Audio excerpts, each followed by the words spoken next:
Hi எல்லாருக்கும் வணக்கம். Welcome back to my channel. நானும் இந்த வீடியோ வந்து ஒரு வாரமாக ட்ரை பண்ணிகிட்ருக்கேன். பட் சுத்தமாக டைமே கிடைக்கல. இப்போ தான் எடுக்க முடிஞ்சுது. இதையும் நான் குயிக்காக முடிச்சுட்டு யாரன் கூட போய் செட்டில் ஆகணும். ஸோ எஸ், இது வந்து டெலிவரி ஸ்டோரி. நான் நினச்சி கூட பார்க்கல இத்தனை பேர் கேட்பீங்க அப்படின்னு. ஈவன் வந்து யங் ஃபாலோவர்ஸ்லாம் கேட்டிருந்தீங்க. ஸோ வீடியோக்குள்ளே போகிறதுக்கு முன்னாடி நீங்கள் ப்ரெக்னெண்ட்டாக இருக்கீங்க, எக்ஸ்பெக்டிங் அ பேபி சூன் அப்படின்னா இந்த வீடியோ வந்து மைட் பி உங்களுக்கு ட்ரிகரிங்காக இருக்கலாம். அதனால் பார்க்காதீங்க, ஸ்கிப் பண்ணிவிடுங்க. ஸோ இல்லை, என்னால் வந்து இதுலேருந்து ஏதாவது ஒரு சில டிப்ஸ் கிடைக்கும், நான் அதெல்லாம் வந்து கண்டுக்க மாட்டேன், எனக்கு வந்து ட்ரிகரிங்காக இருக்காது அப்படின்னா மட்டும் எங்கள் வீடியோவை பாருங்கள். ஓகே, எங்கே ஸ்டார்ட் பண்ணுறதுனே தெரியல ஃபஸ்ட்டு. ஸோ உங்கள் எல்லாருக்குமே தெரியுமான்னு தெரியல, நான் எங்கேயா சொன்னனான்னு தெரியல. பட் நிறைய பேர் தெரிஞ்சிருக்க வாய்ப்பு இருக்குது. நான் வந்து பார்த்திங்கன்னா ஸ்டார்டிங்லேருந்து ரெயின்போ ஹாஸ்பிட்டலில் தான் பார்த்துட்டு இருந்தேன் ப்ரெக்னென்சிக்கு. ஸோ ஸ்டார்டிங் ஃப்ரம் டே 1 நான் ப்ரெக்னென்சி கன்ஃபார்ம் பண்ணதுலேருந்து ப்ரெக்னென்சிக்கு எல்லா செக்கப்பு, ஸ்கேனு எல்லாமே நான் வந்து ரெயின்போவில் தான் பார்த்துட்ருக்கேன். அங்கே நான் பார்த்த டாக்டரோட பேர் வந்து டாக்டர் மாதங்கி. அவங்க தான் அங்கே ரொம்ப சீனியர் டாக்டர். ஸோ நாங்களுமே நிறைய ரிசர்ச்லாம் பண்ணோம். Cloud9 போகலாமா, இல்லை வந்து மதர்ஹுட் போகலாமா, ரெயின்போ போகலாமா. ஏன்னா இது 3 தான் வந்து பெஸ்ட் ஆப்ஷனாக இருந்தது சென்னையில். அதனால் இது 3த்தில் எது போகலாம் அப்படின்னு பார்க்கும்போது Cloud9க்குமே நல்ல ரேட்டிங் இருந்துச்சு. மதர்ஹுட்டுக்குமே மதர்ஹுட்டா எனக்கு அது ஹாஸ்பிட்டல் பேர் மறந்து போச்சு ஆக்சுவலாக. ஓகே, அந்த மாதிரி எல்லா ஹாஸ்பிட்டலுமே நல்ல ரேட்டிங் இருந்தது. பட் பயங்கர ரேட்டிங் இருந்தது வந்து ரெயின்போக்கு தான். Cloud9 இன்னுமே கொஞ்சம் காஸ்ட்லி. அண்ட் அந்த இன்னொரு மதர்ஹுட் ஹாஸ்பிட்டல் வந்து கம்பேரிட்டிவ்லி கொஞ்சம் கம்மின்னு நினைக்கிறேன், நாட் ஷியோர். பட் ரெயின்போ வந்து கொஞ்சம் மிட் ரேஞ்சில் இருந்துச்சு. எனக்கு வந்து ஹாஸ்பிட்டல் சூஸ் பண்ணும்போது மைண்டில் என்ன இருந்துச்சுன்னா, டெலிவரி அப்போது ஆப்ரேஷன் தேட்டரில் டெலிவரி லேபர் வார்டில் வந்து என் ஹஸ்பண்ட் அலோவ் பண்ணணும், அதுதான் என் மைண்டில் இருந்துச்சு. ஸோ அதுக்கு தான் நான் வந்து சர்ச் பண்ணப்போ இந்த ஹாஸ்பிட்டலில் அலோவ் பண்ணுறாங்க அப்படின்றத ஒரு விலாக் மூலிமா நான் வந்து கண்டுபிடிச்சேன். அது வந்து ஃபேமஸ் யூடியூபரோட ஒரு விலாக் மூலிமா கண்டுபிடிச்சேன். அப்புறம் தான் சரி ஓகே இதே போயிடலாம் அப்படின்னு சொல்லிட்டு பிளான் பண்ணோம். நான் பார்த்தது வந்து கிண்டியில் இருக்க ரெயின்போ ஹாஸ்பிட்டல். அங்கே தான் டாக்டர் மாதங்கி வராங்க. ஸோ ஸ்டார்டிங்லேருந்தே நாங்கள் வந்து அங்கே தான் பார்த்துட்ருந்தோம். நல்லா தான் போயிட்டு இருந்தது. நான் விலாகெல்லாம் பார்த்துருப்பீங்கன்னு நினைக்கிறேன். ரொம்ப ஹெல்த்தியாக டே 1லேருந்து அவங்க சொன்ன எல்லாத்தையுமே நான் ஃபாலோ பண்ணேன். யோகா பண்ணுறது, வாக் பண்ணுறது. வாக்கிங் அட்லீஸ்ட் வந்து வெளியே போகல அப்படின்னா கூட வீட்டுக்குள்ளே வந்து அவ்வளோ ஒர்க் பண்ணுவேன், நீங்களே பார்த்துருப்பீங்க. ஸோ நார்மல் டெலிவரிக்கு வந்து ப்ரிப்பேர் பண்ணது நான் டே 1லேருந்து எல்லாமே பண்ணேன். டே 1 இன் த சென்ஸ் இந்த 3rd மந்த் முடிஞ்சு எப்போ நம்ம வந்து ரொம்ப ஆக்டிவாக இருக்கலாம் அப்படின்னு சொல்கிறாங்களோ, அதாவது 3rd மந்த் வரைக்கும் ஃபுல் ரெஸ்ட்டில் இருக்க சொன்னாங்க. அது வரைக்கும் நீங்கள் எதுவுமே பண்ண வேணாம், நல்லா தூங்கி ரெஸ்ட் எடுங்கன்னு தான் சொன்னாங்க. ஸோ ஒன்ஸ் நம்ம 3rd மந்த்தை வந்து கம்ப்ளீட் பண்ணதுக்கப்புறமா பேபியோட க்ரோத், அந்த டபுள் மார்க்கர் டெஸ்ட் எல்லாம் எடுப்பாங்க இல்லையா, ஸோ அதெல்லாம் பார்த்துட்டதுக்கப்புறமா எந்த காம்ப்ளிகேஷனுமே இல்லை, நல்லா இருக்குது எல்லாமே, ப்ளசண்ட்டாவோடது எல்லாமே கரெக்டாக இருக்குது அப்படின்னா வந்துட்டு நம்ம வந்து ஒர்க் அவுட்லாம் ஸ்டார்ட் பண்ணலாம் அப்படின்னு சொல்லியிருந்தாங்க. ஸோ 3rd மந்த் முடிஞ்சோடனே யோகா அண்ட் வாக்கிங் வந்து ஸ்டார்ட் பண்ண சொல்லியிருந்தாங்க. ஃப்ரம் 4th மந்த் அன்னையிலேருந்து நான் வந்து அவங்க சொன்ன எல்லாத்தையுமே வந்து ப்ராப்பராக ஃபாலோ பண்ணிட்டு இருந்தேன். நிறைய பேர் விலாக்லேயே பார்த்துருப்பீங்க அப்படின்னா பயங்கர ஆக்டிவாக இருந்தேன் நான். எல்லாமே எதுக்காகனா நார்மல் டெலிவரி ஆகணும், அது மட்டும்தான் என் மைண்டில் இருந்துச்சு. எல்லாமே கரெக்டாக போயிட்டு இருந்துச்சு. ஏன்னா எனக்கு பயம், எனக்கு வந்து எப்படின்னா ஒரு சின்ன ஒரு வலி கூட வந்துட்டு ஐயோ அது வலிக்குதோ இல்லையோ, ஆனால் நான் முன்னாடி பயப்படுவேன், ரொம்ப பயப்படுவேன். ஸோ அதுதான் என் மைண்டில் இருந்துச்சு. பட் எனக்கு வலி பற்றின பயமும் இருந்துச்சு. பட் எனக்கு நார்மல் டெலிவரி ஆகணும், இது மைண்டில் எனக்கு ஓடிட்டே இருந்தது. அரௌண்ட் ஒரு 5th மந்த் என்ன ஆச்சுன்னு பார்த்தீங்கன்னா, திடீர்னு அப்போ தான் அந்த 5th மந்த்லாம் நல்ல பம்ப்லாம் தெரிய ஆரம்பிச்சிது. அப்போ ஒரு நாள் செம்ம அழுகை, எனக்கு பயம், எப்படி வந்து நார்மல் டெலிவரி பண்ண போகிறேன் அப்படின்ற ஒரு பயம். அந்த பயம் வந்தாலே வந்துட்டு இது மாதிரி அந்த நாளே வந்து ரொம்ப ஒரு மாதிரி டவுன் ஆகிடும், ரொம்ப ஒரு மாதிரி டிப்ரெஸ்டில் ஸ்ட்ரெஸ் ஆகிடுவேன் நான், அப்படி இருக்கும் எனக்கு. பட் கண்டிப்பாக நார்மல் டெலிவரி தான் பண்ணணுன்றது ஏதோ ஒரு மூலையில் இருந்துகிட்டே இருந்துச்சு. அதுக்காக தான் எல்லா எக்ஸசைஸும் பண்ணுறது, ப்ராப்பராக பண்ணுறது. நடுவில் நான் ஒரு ஃபியூ டேஸ் வந்து ரொம்ப முடியலன்னு பிரேக் எடுத்தால் கூட அகெயின் வந்து ஸ்டார்ட் பண்ணுவேன் எக்ஸசைஸ்லாம் பண்ணுறதுன்னு. இந்த மாதிரி நல்லா போயிட்டு இருந்தது. 5th மந்த் வந்து சுகர் டெஸ்ட் எடுப்போம், அது எனக்கு சுகரே இல்லை. 7th மந்தில் பார்த்தீங்கன்னா, அதாவது சுகர் இல்லை, கொஞ்சம் பார்டரில், அதுக்குள்ளே பார்டரில் இல்லை, கொஞ்சம் முன்னாடி தான் அந்த 140 இருக்கணும், எனக்கு 130 3,134 அந்த மாதிரி ஏதோ இருந்துச்சு. ஸோ அதுவுமே ஆக்சுவலாக ஓகே தான். பட் என்ன ஆயிடுச்சுன்னா பேபியோட வெயிட் வந்து அதிகமாக ஆரம்பிச்சிருச்சுன்னு டாக்டர் சொல்லிட்டாங்க. இதை வந்து நம்ம கண்ட்ரோல் பண்ணணும், நீங்கள் வந்து சுத்தமாக சுகரே சாப்பிடாதீங்க அப்படின்னு சொல்லிட்டாங்க. எல்லாத்தையுமே நான் கட் பண்ண சொல்லிட்டாங்க. ஈவன் நான் ஃப்ரூட்ஸ்லாம் விரும்பி சாப்பிட்டுட்டு இருந்தேன். அப்போ தான் எல்லாத்தையுமே கட் பண்ண சொல்லிட்டாங்க. அண்ட் அந்த டைமில் வந்து நிறைய சீசனல் ஃப்ரூட்ஸ் கிடைக்கும். ஸோ எல்லாத்தையுமே கட் பண்ணுங்கன்னு சொல்லிட்டாங்க. எனக்கா என்ன பண்ணுறேன்னு தெரில. அண்ட் அப்போ தான் எனக்கு வந்து இந்த கிரேவிங்ஸ்லாம் ரொம்ப பீக்கில் இருந்தது. லிட்ரலாக அழாத குறையாக தான் இருந்துச்சு எனக்கு. எனக்கு செம்ம கிரேவிங்ஸ். பட் என்னால் எதுவுமே சாப்பிட முடியல. பேபியோட வெயிட் வந்து ஏறாமல் பார்த்துக்கணும் அப்படின்னு சொல்லிட்டாங்க. என்ன பண்ணுறதுனே தெரியல. அப்புறம் வந்துட்டு 7th மந்த் அப்போ ஆக்சுவலாக பேபியோட வெயிட் வந்து 2.2 என்னமோ இருக்கணும்னு நினைக்கிறேன். நாட் ஷூர், எனக்கு அதில் ஞாபகம் இல்லை. பட் எனக்கு வந்து ஒரு 500 கிராம்ஸ் அதிகமாக இருந்த மாதிரி காமிச்சிது ஸ்கேனில். ஸோ அதனால வந்து இதெல்லாம் கட் டவுன் பண்ண சொல்லிட்டாங்க. அரௌண்ட் ஒரு 9 மந்த்ஸ் கிட்ட ஒரு 32 வீக்ஸ் ஸ்கேன் அப்பவும் இதே தான் நடந்துச்சு. ஓகேவா? 32 வீக்ஸ் ஸ்கேன் அப்போ என்ன ஆயிடுச்சுன்னா, அப்போ பேபி வந்து 2.5 தான் இருக்கணும். எனக்கு ஆல்ரெடி 3 தொட ஆரம்பிச்சிருச்சு. 2.75 அந்த மாதிரி வந்துருச்சு. அதனால டாக்டர் என்ன சொல்லிட்டாங்கன்னா, இன்னும் வந்து உங்களுக்கு 4 வீக்ஸ் டைம் இருக்குது. பட் நம்ம அந்த 4 வீக்ஸ் வரைக்கும் வெயிட் பண்ண வேண்டாம். ஏன்னா பேபியோட வெயிட் இப்படியே இன்க்ரீஸ் ஆகிட்டே போச்சு அப்படின்னா நம்ம வந்துட்டு சிசேரியன் பண்ணுற மாதிரி ஆகிடும், நார்மல் டெலிவரி பண்ண முடியாது அப்படின்னு சொல்லிட்டாங்க. எனக்கு அது பயமாகிடுச்சு. அதனால் நம்ம என்ன பண்ணலாம், 38 வீக்ஸ் வரைக்கும் வெயிட் பண்ணுவோம், பெயின் வருதான்னு பார்ப்போம்.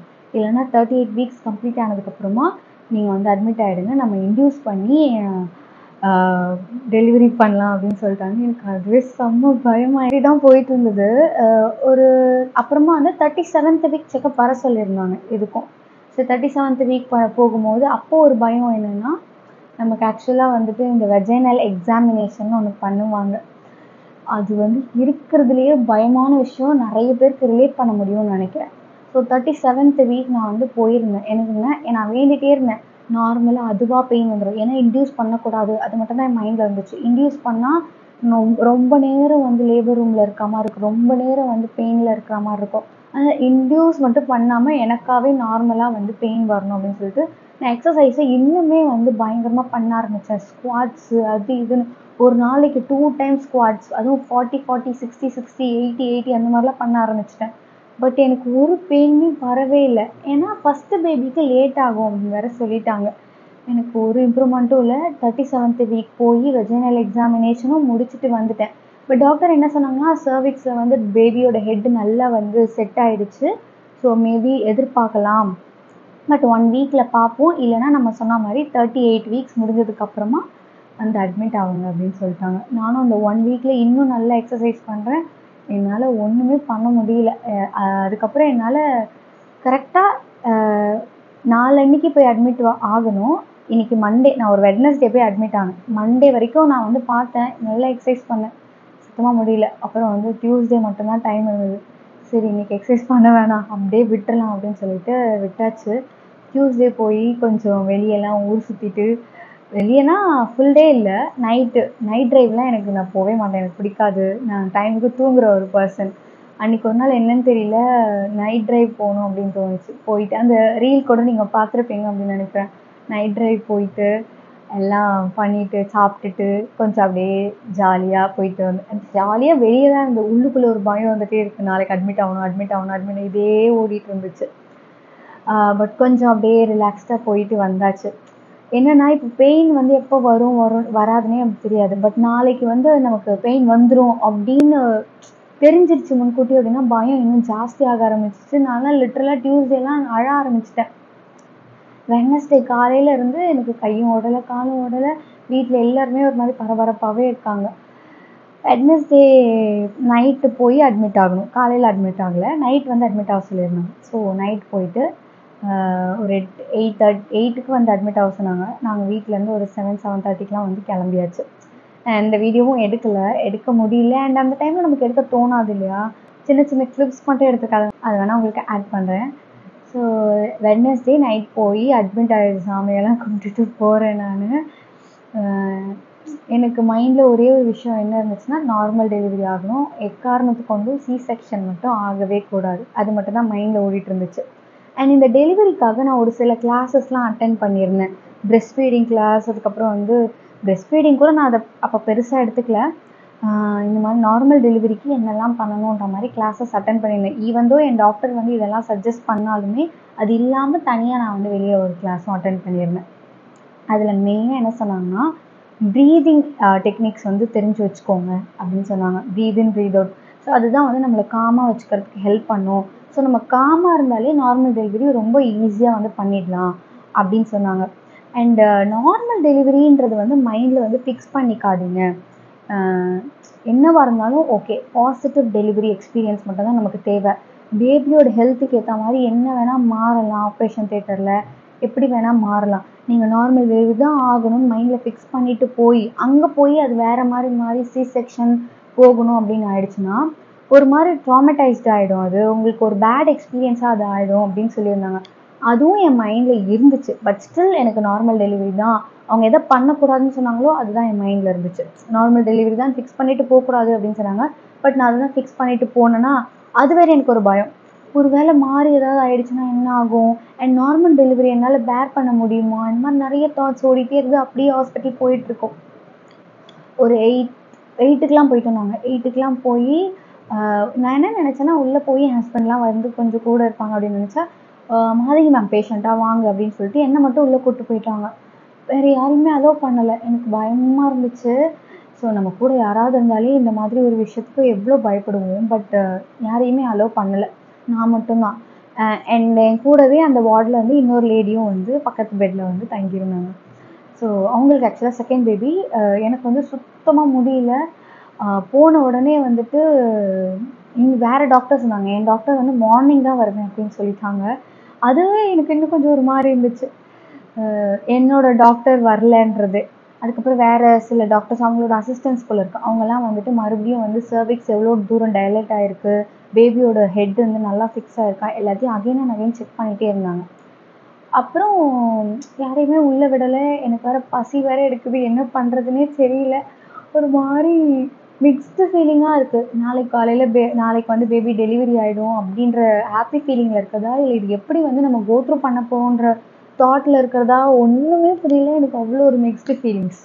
அதுக்கப்புறம் வந்துட்டு அவங்க என்ன சொன்னாங்கன்னா, எல்லாமே எக்ஸாமைன் பண்ணிவிட்டு எனக்கு வந்து இந்த சிடிஜி பார்த்துட்டே இருந்தாங்க. பேபியோட ஹார்ட் பீட் எல்லாம் நார்மலாக இருக்கா எல்லாம் செக் பண்ணிகிட்டே இருந்தாங்க. அதெல்லாம் நார்மலாக இருக்குது அப்படின்னா உங்களுக்கு வந்து இன்டியூஸ் பண்ணிவிடுவோம். மார்னிங்கெல்லாம் வந்து பேபி பிறந்துடும் அப்படின்னு வந்து ஆக்சுவலாக இதை என்கிட்ட சொல்லலை, என்கிட்ட இன்டியூஸ் பண்ணுவோன்றதை மட்டும் சொன்னாங்க. வெளியே எல்லாம் என்னோடய பேரண்ட்ஸ்லாம் உட்காந்துருக்காங்க, அம்மா அப்பா எல்லோரும் உட்காந்துருக்காங்க. அவங்க கேட்கும்போது நீ இப்போ இன்டியூஸ் பண்ணோன்னா காலையிலலாம் பேபி பிறந்துடும், விடிய காலையில் அப்படின்னு சொல்லிட்டாங்க. அது வந்து எங்கள் அம்மா வந்து என்கிட்ட சொல்லும் போது ஓகே, நடுவில் நான் போய் சும்மா பார்த்துட்டு வந்தேன். அப்போ வந்துட்டு ஓகே, இந்த நைட்டு எப்படியாவது நம்ம வந்து கடந்துடணும், அது மட்டும்தான் என் மைண்டில் இருந்துச்சு. அப்புறம் வந்துட்டு இந்த சிடிஜி பார்த்துட்டே இருக்காங்க, பேபி வந்து ரொம்ப ஆக்டிவாக இருக்காங்க. அதனால் வந்துட்டு இப்போ இன்டியூஸ் பண்ண முடியாது அப்படின்னு சொல்லிட்டாங்க. நானும் வந்து தண்ணி கொடுக்குறேன், ட்ரிப்ஸ் போடுறேன், சாப்பிட்றேன். நீங்கள் சாப்பிட்டீங்களா, சாப்பிட்லன்னா கூட இப்படி இருக்கும். சம்டைம்ஸ் வந்து ஓவராக பசிச்சாலோ, இல்லை நிறைய சாப்பிட்ருந்தாலோ, இல்லை உங்களுக்கு வந்து ஏதாவது டிஸ்கம்ஃபர்ட் இருக்கா, அதனால கூட இப்படி இருக்கலாம் அப்படின்னு சொல்லிட்டு ட்ரிப்ஸ்லாம் ஏற்றுறாங்க. பட் எதுக்குமே யாழன் வந்து காம் ஆகலை. என்ன பண்ணுறதுன்னு தெரியல. ஒரு 11 வரைக்கும் பார்க்கலாம், 11க்கு இன்டியூஸ் பண்ணலாம் அப்படின்னு நினச்சாங்க. அப்போவும் வந்துட்டு எதுவுமே நடக்கலை. எனக்கு செம்ம பசி வேறு எடுக்குது. அதுக்கப்புறம் பிஸ்கெட்டெல்லாம் சாப்பிட்டுட்டு பயத்தில் என் ஹஸ்பண்ட் மட்டும் அப்பப்போ வந்து நடுவில் பார்த்துட்டு போயிட்டாங்க. ஸோ அப்படி மட்டும் இருந்துச்சு. அவங்க வந்து அப்புறம் ஒரு 11 ஆச்சு, அப்போவும் வந்து நார்மல் ஆகலை. அப்புறம் அந்த அசிஸ்டன்ட் டாக்டர் வந்து என்ன சொன்னாங்கன்னா, மேம் வந்து காலையில் பார்த்துக்கலான்னு சொல்லிட்டாங்க, அதனால் நீங்கள் இப்போ ரெஸ்ட் எடுங்க அப்படின்ட்டாங்க. எனக்கு சுத்தமாக ஒன்றுமே புரியல. என்னங்க இப்போ வந்து பண்ணிவிட்டு காலையில் டெலிவரி ஆகிடும்னு நினச்சேன். இப்போ வந்துட்டு எனக்கு என்ன பண்ணுறதுனே தெரியலையே, இன்னும் நான் எவ்வளோ நேரம் வெயிட் பண்ணுவேன்னே தெரியல அப்படின்ட்டு காலையில் உங்களுக்கு ஒரு 6, 7க்குலாம் வந்து இன்டியூஸ் பண்ணிட்டோன்னா அதுக்கப்புறம் மேம் வந்து ஒரு 9 o'clock 8:30க்குலாம் வந்துடுவாங்க. அதுக்கப்புறம் என்னன்னு பார்த்துட்டு ப்ரொசீட் பண்ணலாம் அப்படின்னு சொல்லிட்டாங்க. இந்த ஒரு என்னன்னு பார்த்துட்டு அப்படின்னும் போது வேற எனக்கு ஒரு மாதிரி ஆயிடுச்சு, ஐயோ என்ன ஆகுமோ ஏதாகுமோ அப்படின்னு. ஏன்னா இன்டியூஸ் பண்ணக்கூடாதுன்னு நான் நினச்சிருந்தேன். பட் அதுதான் வந்து நடந்திருக்கு. அதுக்கப்புறம் சி செக்ஷன் ஆகிடுமோ அந்த மைண்டில் வேறு அந்த பயம் வேறு ஓடிட்டே இருந்தது. பட் ஏதோ ஒரு மூலையில் இல்லை, எனக்கு நார்மல் டெலிவரி தான் நடக்கும் நானும் சொல்லிகிட்டே இருக்கேன். அந்த ப்ரீத் இன் ப்ரீத் அவுட்லாம் பண்ணிகிட்டே இருக்கேன். எனக்கு இன்டியூஸே பண்ணல, பட் ஸ்டில் நான் பண்ணிகிட்டே இருக்கேன். பட் என்ன ஆயிடுச்சுன்னா, அந்த 11:00 அந்த டைமில் வந்துட்டு எனக்கு வந்து உங்களுக்கு பெயின் இருக்கா அப்படின்னு கேட்டாங்க. இல்லை எனக்கு பெயின் இல்லையே அப்படின்னு. இல்லை உங்களுக்கு இப்போ கண்ட்ராக்ஷன் வருது அப்படின்னாங்க. நமக்கு பீரியட் கிராம்ஸ் ஒன்று இருக்கும் வயிற்றுல, அந்த பெயின் வந்து எனக்கு லைட்டாக இருந்துட்டு போயிட்டு இருந்தது. அதுதான் பெயின்ன்றது அப்போ எனக்கு தெரியல, நான் சும்மா வலிக்குதுன்னு நினச்சேன். இது வந்து எனக்கு ஒரு 2 டேஸாகவே இருக்கேங்க அப்படின்னு நான். ஓகே உங்களுக்கு வந்து ஸ்லோவாக ஸ்டார்ட் ஆகுது, அதனால தான் உங்களுக்கு அது அந்த மாதிரி தெரியல அப்படின்னு சொல்லிட்டாங்க. அப்புறம் நான் கூட அப்படியே பெயின் வந்துடும் அப்படின்னு நினச்சேன். ஆனாலும் அது எந்த இம்ப்ரூவ்மெண்ட்டும் இல்லை. அப்புறம் என்ன பண்ணாங்கன்னா, என்னை தூங்க சொல்லிட்டு எல்லா டாக்டர்ஸும் போயிட்டாங்க. விடிகாலையில் ஒரு 3 மணி இருக்கும். 3 மணிக்கு வந்து இன்னொரு டாக்டர் செக் பண்ணாங்க. மறுபடியும் சர்விக்ஸ் எவ்வளோ டைலேட் ஆகிருக்கு அதெல்லாம் பார்த்துட்டு எந்த இம்ப்ரூவ்மெண்ட்டும் இல்லை. சரி ஓகே, இப்போ வந்து சிடிஜி வந்து ஸ்டேபிள் ஆகிடுச்சு. பேபியோட ஹார்ட் பீட்டு அது எல்லாமே ஸ்டேபிள் ஆகிடுச்சு. அதனால் இப்போ வந்து உங்களுக்கு வந்து இன்டியூஸ் பண்ணிடலாம் அப்படின்னு சொன்னாங்க. ஃபஸ்ட்டு எனக்கு வந்து ஓரல் டேப்லெட் மாதிரி ஏதாவது கொடுக்கலாம் தான் சொன்னாங்க இன்டியூஸ் பண்ணுறதுக்கு, முன்னாடி நாள் பண்ணுறதா இருந்தால். ஸோ முன்னாடி நாள் வந்து அது ஃப்ளாப் ஆனதுனால நெக்ஸ்ட் டே மார்னிங் என்ன பண்ணிட்டாங்க, 3:00 எனக்கு ஜெல் வச்சு இன்டியூஸ் பண்ணிட்டாங்க. எனக்கு இன்னொரு பக்கம் ஒரு டவுட் என்னென்னா, இது வேணும்னே பண்ணுறாங்களா அப்படின்ற மாதிரிலாம் தோண ஆரம்பிச்சிருச்சு. அண்ட் வந்து சி செக்ஷன்லாம் போயிடுமோ, அதுக்காக தான் இப்படிலாம் பண்ணுறாங்க அப்படின்னு என்னென்னமோ யோசிக்க ஆரம்பிச்சிட்டேன். எனக்கு லிட்டரலாக அழுகையே வந்துச்சு. பெயின் வரதுக்கு முன்னாடி அழுக வர ஆரம்பிச்சிருச்சு. ஸோ நிறைய தாட்ஸ் ஓடிட்டே இருக்குது. கூட வேறு யாருமே இல்லை. என் ஹஸ்பண்ட் வந்து நைட்டு போனவர் அதுக்கப்புறம் வரவே இல்லை, யாருமே வரல. எனக்கு ஒரு மாதிரி மிக்ஸ்டு ஃபீலிங்காக இருக்குது. எனக்கு பயமாக இருந்தது. என்னென்னமோ யோசிச்சு தானாக கண்ணிலேருந்து தண்ணியெல்லாம் கொட்டுது. பேபியை பார்க்க போகிறோன்ற அந்த ஒரு இதை விட இது எப்படி நம்ம கோத்ரூ பண்ண போகிறோன்றது மட்டும்தான் இருந்துச்சு. அப்புறம் சி செக்ஷன் ஆகிடக்கூடாது, இது மைண்டில் கான்ஸ்டண்ட்டாக ஓடிக்கிட்டே இருக்குது. அப்புறம் ஒரு 4:00 தான் ஆக்சுவலாக இன்டியூஸ் பண்ணுறதா இருந்தது. பட் 3:00 எனக்கு வந்து இன்டியூஸ் பண்ணிட்டாங்க. இன்டியூஸ் பண்ண அந்த ஜெல் வச்ச உடனே அப்படி ஒரு எரிச்சல் ஸ்டார்டிங்கில் ஒரு 5-10 மினிட்ஸ் இருந்துச்சு. அப்புறம் அது கம்மியாயிடுச்சா இல்லை நான் வந்து பழகிட்டுனா என்னன்னு தெரியல, எரிச்சல் தெரிஞ்சதை விட பெயின் உடனே எனக்கு வந்து கொஞ்சம் ஸ்டார்ட் ஆக ஆரம்பிச்சிருச்சு. அது இதுவே இவ்வளோ இதுவாக இருக்கே அப்படின்னு யோசிச்சுட்டு இருந்தேன் நான். அப்புறம் பெயின் ஸ்டார்ட் ஆக ஆரம்பிச்சிருச்சு. பட் வந்து அவங்க என்ன சொன்னாங்கன்னா, இதெல்லாம் ரொம்ப கம்மி, இதெல்லாம் ஒன்றுமே இல்லை அப்படின்னாங்க. அண்ட் அந்த பெயின் இன்டியூஸ் பண்ணுறதுக்கு முன்னாடி அந்த டாக்டர் செக் பண்ணும்போது வேற நான் பயங்கரமாக கத்தி அழுதுட்டேன். அவங்க என்ன சொன்னாங்கன்னா, நீங்கள் வந்து இந்த எக்ஸாமினேஷனுக்கே அழுகுறீங்க, இன்னும் எவ்வளவோ இருக்குது அப்படின்னு ஒரு வார்த்தையை வேற சொல்லிட்டாங்க. அவ்வளோதான், நான் வந்து உடஞ்சே போயிட்டேன். அதுக்கப்புறம் இன்டியூஸ் பண்ணி கொஞ்சம் நேரம் அப்படியே இருந்தேன். அதுக்கப்புறம் காலையிலேயே வந்து அவங்களே வந்து எனக்கு வந்து க்ளோத் கொடுத்தாங்க சேஞ்ச் பண்ணுறதுக்கு. நான் என்ன நினச்சேன், நான் போட்டிருக்க ட்ரெஸ்லேயே வந்து டெலிவரி பண்ணுவாங்க அப்படின்னு நினச்சேன். அப்போலாம் எதுவும் இல்லை, அவங்க ஒரு ட்ரெஸ் கொடுக்குறாங்க ஃப்ரெஷ்ஷாக, அது கொடுத்துட்டு நீங்கள் போய் குளிச்சுட்டு வந்துடுங்க அப்படின்ட்டாங்க. இதெல்லாம் ரொம்ப முக்கியமாக அப்படின்னு தான் தோணுச்சு. அதுக்கு குளிச்சுட்டு வந்ததுக்கப்புறமா வந்துட்டு கொஞ்சம் வந்து பெயின் இன்க்ரீஸ் ஆகிற மாதிரியே இருந்துச்சு. அந்த கண்ட்ராக்ஷன் வந்து நமக்கு வந்து கொஞ்சம் ரெகுலராக வரும்னு சொல்லுவாங்க. இன்டர்வல் வந்து கம்மியாயிட்டே வரும். ஃபஸ்ட்டு ஒரு ½ அன் ஹவர் ஒன்ஸ் வரும். அதுக்கப்புறம் 15 மினிட்ஸ் அந்த மாதிரி ஒரு ரெகுலர் இன்டர்வலில் வரும் அப்படின்னாங்க. ஸோ எனக்கு வந்து ஒரு 15 மினிட்ஸ் ஒன் வர ஆரம்பிச்சிச்சு 1 ஹவர்லேயே. எனக்கு என்னென்னா கொஞ்சம் டிலே ஆகும்னு நினச்சேன். பட் அந்த கண்ட்ராக்ஷன் வந்து உடனே வர ஆரம்பிச்சிருச்சு. அப்புறம் வந்துட்டு கொஞ்சம் ஒரு 6:30, 7 ஆச்சு. அப்போ எனக்கு ரொம்ப பசிக்க ஆரம்பிச்சிருச்சு. உடனே பிரேக்ஃபாஸ்ட்டும் கொடுத்துட்டாங்க, அம்மா வந்து ஊட்டி விட்டுட்டாங்க. ஸோ இதெல்லாம் அதுலேயே நடக்குது. எனக்கு வந்துட்டு இப்போ நினச்சா கூட ஏதோ ஒரு ட்ரீம் மாதிரி தான் இருக்கதெல்லாம், இதெல்லாம் உண்மையிலே நடந்துச்சா அப்படின்ற மாதிரி இருக்குது நான் சொல்லும் போது. ஸோ இதெல்லாம் நடந்துட்டுருக்கு. பட் பெயின் வந்து கான்ஸ்டண்ட்டாக இருந்துகிட்டே இருக்குது, கண்ணிலேருந்து தண்ணி ஊற்றிக்கிட்டே இருக்குது. நான் தான் நினச்சேன், இந்த பெயினே வந்து இப்படி இருக்கே, இன்னும் வந்துட்டு ஆக்டிவ் லேபர்னு ஒன்று இருக்குது, அதெல்லாம் வந்துச்சுன்னா என்ன ஆகும் அப்படின்னு. ஸோ ஒரு 8:30 ஆகிடுச்சு. ஆக்சுவலாக டாக்டர் வந்து 9:30 தான் வருவாங்கன்னு சொன்னாங்க. பட் டாக்டர் முன்னாடியே வந்துட்டாங்க 8:30க்குலாம். அந்த அசிஸ்டன்ட் டாக்டர் என்ன சொன்னாங்கன்னா, டாக்டர் வந்து 9:30க்கு வருவாங்க. 9:30க்கு வந்ததுக்கப்புறமா செக் பண்ணுவாங்க ஒன்ஸ் உங்களுக்கு எவ்வளோ டைலேட்டாக இருக்குது அகெயின்னு. எத்தனை வாட்டி அப்படின்ற மாதிரி தான் இருந்துச்சு, இதுக்கு டெலிவரியே பரவாயில்ல அப்படின்னு தோணுச்சு. ஸோ வந்து அகெயின் வந்து செக் பண்ணுவாங்கன்னும் போது அது எனக்கு கொஞ்சம் பயமாயிடுச்சு. அண்ட் அவங்க வந்து முன்னாடியே எனக்கு செக் பண்ணும்போது நான் ரொம்ப அழுததுனால, நீங்கள் வந்து இதெல்லாம் பயப்படவே கூடாது, நீங்கள் பயந்தீங்கன்னா தான் ரொம்ப பெயின்ஃபுல்லாக இருக்கும் அப்படின்னு சொன்னாங்க. அது எனக்கு தெரியும், தெரிஞ்சுமே ஆட்டோமேட்டிக்காக நமக்கு வந்து பயம் தான் வருது. அதனால பயந்துட்டே இருந்தேன். அவங்க அப்படியே பயப்படாதீங்க, அது ஒண்ணுமே இல்ல அப்படின்னு சொல்லிட்டாங்க. அவங்க சொல்லுவாங்க ஈஸியா, நமக்கு தானே தெரியும் அந்த வலி. ஸோ டாக்டர் வந்து 8:30க்கு 9:30க்கு வந்துட்டு உங்களுக்கு வந்து மெம்பரேன் ரப்ச்சர் பண்ணுவாங்க அப்படின்னு சொன்னாங்க. அப்படின்னா என்னன்னே தெரியல எனக்கு. அப்படின்னா என்ன அப்படின்னு கேட்கும்போது என்ன சொன்னாங்கன்னா, பனிக்குடத்தை உடைச்சு விடுவாங்க அப்படின்னு சொன்னாங்க. அதுக்கு வேற அது சொன்ன உடனே ஏதாவது டூல் யூஸ் பண்ணுவாங்களோ, ஏதாவது இன்ஜெக்ஷன் போடுவாங்களோ, அப்படி இப்படின்னு ரொம்ப யோசிச்சு பயப்பட ஆரம்பிச்சிட்டேன். அப்பதான் நான் கேட்டேன், அது எப்படி பண்ணுவாங்கன்னா, எப்படி நான் உங்களுக்கு வந்து வெஜைனல் எக்ஸாமினேஷன் பண்றேன், இல்ல ஒரு ஜெல் வச்சு உங்களுக்கு பெயின் இன்டியூஸ் பண்ணுங்க, அதே மாதிரி தான் பண்ணுவாங்க அப்படின்னு. ஓகே, ஆல்ரெடி கோ த்ரூ பண்ண ஒரு விஷயம் தான் அப்படின்னு சொல்லிட்டு கொஞ்சம் வந்து மைண்ட் ரிலாக்ஸ் ஆச்சு. பட் 9:30க்கு வர வேண்டிய டாக்டர் 8:30க்கே வந்துட்டாங்க. எனக்கு கொஞ்சம் பயமாயிருச்சு. வந்துட்டு என் டாக்டர், என்ன மனுஷா எப்படி இருக்கீங்க, ஜெல் வச்சுட்டாங்களா, பெயின் வச்சா, அப்படிலாம் பேசிக்கிட்டே வந்துட்டு ஃபஸ்ட்டு ஸ்கேன் பண்ணாங்க. ஸ்கேன் பண்ணிவிட்டு பேபியோட பொசிஷன் எப்படி இருக்குது, லைக் தலைகீழே தான் இருக்குது பேபி. அது நம்ம முன்னாடி ஸ்கேன்லேயே நமக்கு தெரிஞ்சிருக்கும், ஒரு 32 வீக்ஸ்லேயே பேபி தலைகீழே தான் இருக்குது. பட் பொசிஷன் எப்படி கொஞ்சம் திரும்பி இருக்கா, எப்படி ஈஸியாக வெளியே எடுக்க முடியுமா அப்படின்லாம் வந்து செக் பண்ணிட்டு இருக்காங்க. இப்போ என்ன சொன்னாங்கன்னா, இன்றைக்கி என்ன எல்லா பேபியும் வந்து கொஞ்சம் லைட்டாக திரும்பி இருக்குது அப்படின்ற மாதிரி ஏதோ சொல்லிட்டு இருந்தாங்க.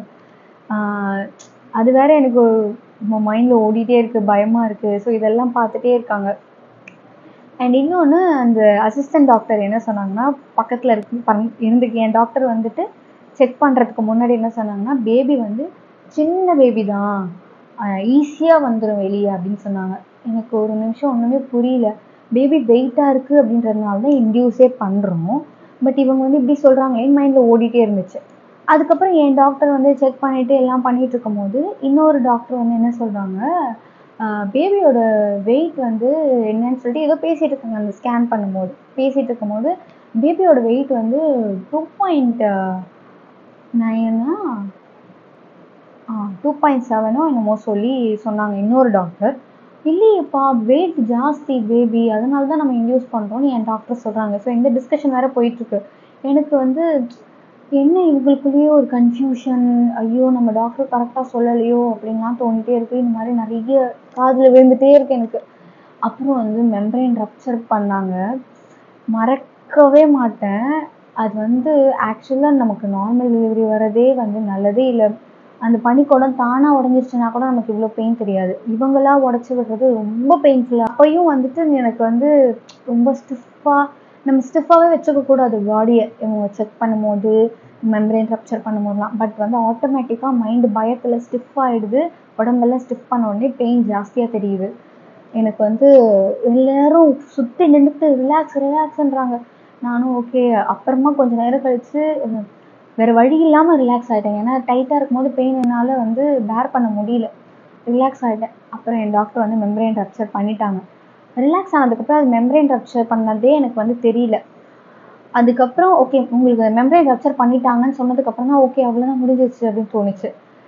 அது பண்ண உடனே என்னை எழுந்து முட்டி போட்டு பெட்டு மேலே இப்படி சப்போர்ட் பண்ணி, அதாவது இது பெட்டு இப்படி இருக்குன்னா எப்படி சொல்கிறதுனே தெரியல, பெட்டில் சாஞ்சு இப்படி இப்படி தலைகீழ இப்படி இப்படி பின்னாடி இப்படி சாஞ்சு முட்டி போட்டுட்டு நிற்க சொன்னாங்க. அப்போதான் எனக்கு தெரியுது மெம்பரேன் ரப்ச்சர் பண்ணது எப்படின்னா வந்துட்டு அவ்வளோ வாட்டர் லீக் ஆகுது. ஸோ பனிக்குடத்தை உடச்சி விட்டுட்டாங்க. அவ்வளோ வாட்டர் எனக்கு சுத்தமாக வந்துட்டு எப்படி சொல்கிறதுனே தெரியல. அவ்வளோ இது எப்படி இது வந்து நான் எப்படி ஃபீல் பண்ணேனே இப்போ என்னால் வந்து சொல்ல தெரியல. அப்படி ஒரு ஃபீலிங், ஒரு மாதிரி ஒரு பக்கம் வந்து டிஸ்கஸ்டிங்காக இருக்குது, ஒரு பக்கம் வந்து பெயின்ஃபுல்லாக இருக்குது. அப்பா, அப்படி இருந்துச்சு எனக்கு. அண்ட் இன்னொன்று, பெயின் பயங்கரமாக ஜாஸ்தியாக ஆரம்பிச்சிருச்சு. இந்த பனிக்குடத்தை வந்து உடச்ச உடனே வந்துட்டு பெயின் வந்து பயங்கரமாக ஜாஸ்தியாக ஆரம்பிச்சிருச்சு.